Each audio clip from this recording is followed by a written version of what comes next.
We are all unique, but despite this, human beings are 99.9% genetically similar to each other, and large chunks of our genome perform similar functions across the animal kingdom. Chimpanzees and even domestic cats are genetically similar to humans. This means that the tiny 0.1% of your genetic code is critical in identifying who you are, what makes you unique from someone else, and what diseases you could develop. Our DNA is a mystery, but how do our genes make us who we are, and is it possible to change your genetic code to cure diseases?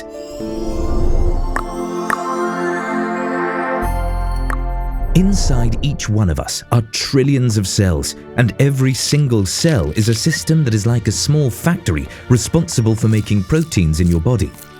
Proteins are the building blocks of life, and every cell in the human body contains protein.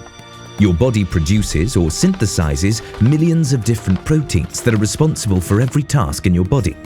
Perhaps the most important part of the cell is the nucleus. Inside the nucleus, there are 23 pairs of chromosomes for a total of 46. In a single pair, there is one chromosome from your mother and one from your father. Chromosomes contain the genetic code of your body. If you stretch all the DNA in your body end to end, it would reach to the sun and back over 600 times. Just how important is DNA? The entire history of our planet, since the Big Bang, has been about the eternal struggle of all life, from bacteria to humans, to survive and propagate each species. So how did certain individuals adapt and survive different conditions, like the cold? Let's look at a few examples of genetic evolution. American white-footed hamsters normally have a dark color. However, another species of this animal that lives in an area with very light soil has a lighter color than its relatives. This step of evolution helped the species become harder to see by birds of prey, and light-colored hamsters were more likely to survive in their surrounding habitat because of this. But what happened that changed their normal dark color to a lighter one? It turns out that in the light-colored hamsters, a mutation occurred that deleted 3 nucleotides encoding the amino acid serine from the sequence. Only 3 molecules, which aren't even visible under a microscope, allowed the dark-colored hamsters to change their fur to a light color, giving them a higher chance of survival from being eaten. Another example of evolution is an ancestor of wild rice. The grains would fall to the ground, but were not easy to collect, and a lot of rice was lost. But at one point, a mutation occurred in the seed-shattering gene, SH4, which was responsible for the formation of the release layer at the disconnection sites. As a result of the mutation, the functionality of the seed-shattering gene in wild rice was disrupted, and the rice acquired the necessary properties to stop falling. One more example can be seen in dogs. Less than 100 generations ago, dog breeders bred a new breed of short-legged fox hunters. At some point during breeding, a mutation occurred on chromosome 3 in the FGFR3 gene. The protein encoded by this gene is called the fibroblast growth factor receptor. Mutations in this gene led to a variety of skeletal developmental disorders, including shortening of the limbs.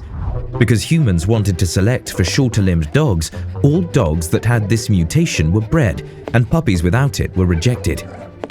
All of these mutations show the importance of DNA. But could we make changes to our DNA to become better? Genetic engineering. Genome editing, which is also called gene editing, are technologies that give scientists the ability to change an organism's DNA. There are thousands of genetic disorders that can be passed on from one generation to the next, which are sometimes serious and debilitating. In fact, 1 in 25 children is born with some form of genetic disease. Gene editing has already been used to modify immune cells to fight cancer or develop resistance to HIV. It could also be used to fix defective genes in human embryos, preventing babies from inheriting serious diseases. Gene editing has also been used in the agricultural industry to create seedless tomatoes, gluten-free wheat, and mushrooms that don't turn brown.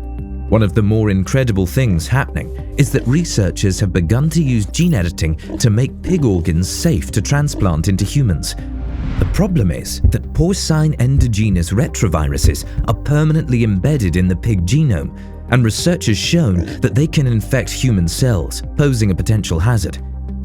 Researchers in the US used the precision gene editing tool CRISPR-Cas9 combined with gene repair technology to deactivate 100% of porcine endogenous retroviruses in a line of pig cells. Piglets cloned from the connective tissue cells turned out to be free of viruses. What is CRISPR-Cas9 and how does it work? The biggest breakthrough in gene editing, considered one of the field's greatest achievements, is a molecular tool called CRISPR-Cas9. This tool gives medical researchers the ability to cut out or replace harmful genes in an organism's genetic code.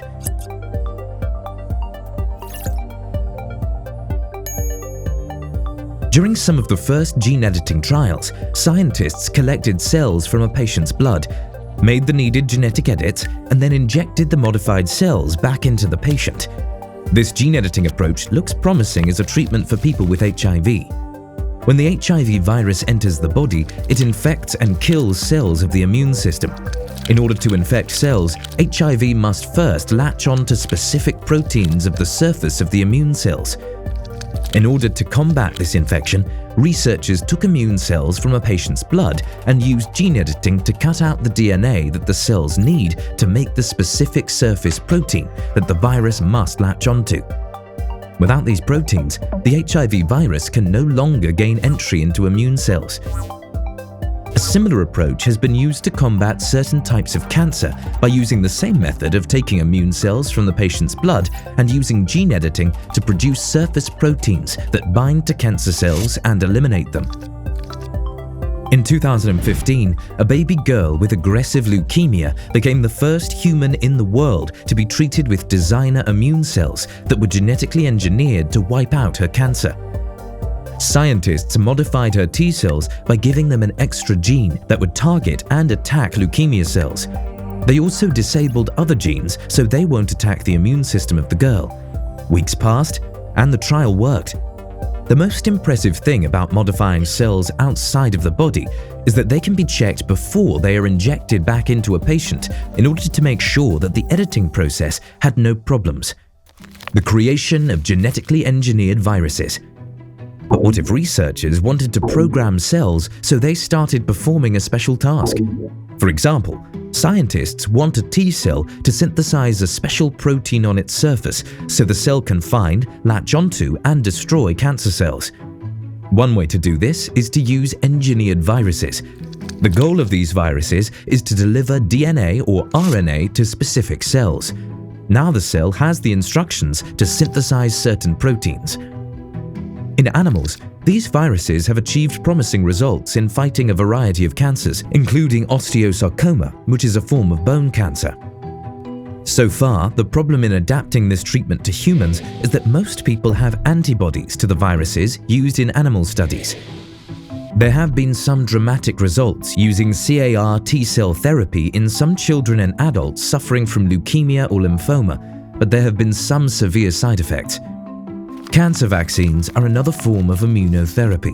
They involve gene therapy where tumor cells are taken from the patient and are re-engineered with genes that cause them to become more recognizable to the immune system. The altered cells are infused back into the patient with an immune-stimulating compound. Now the boosted immune system can launch a powerful attack not only on the newly infused cancer cells, but also on other rogue cells in the body. We live in an exciting time, and this is just the beginning of the gene editing age. Who knows, maybe soon humanity could become immortal. Thanks for watching, we appreciate your support. If you want to see more videos like this, subscribe to our channel. We will make sure to deliver videos each month for you. And if you have some ideas on any video topics, you can write us in the comments. If you'd like to see the full version video where we show how proteins are synthesized and how CRISPR-Cas9 works, you can check out this video here or see the link in the description.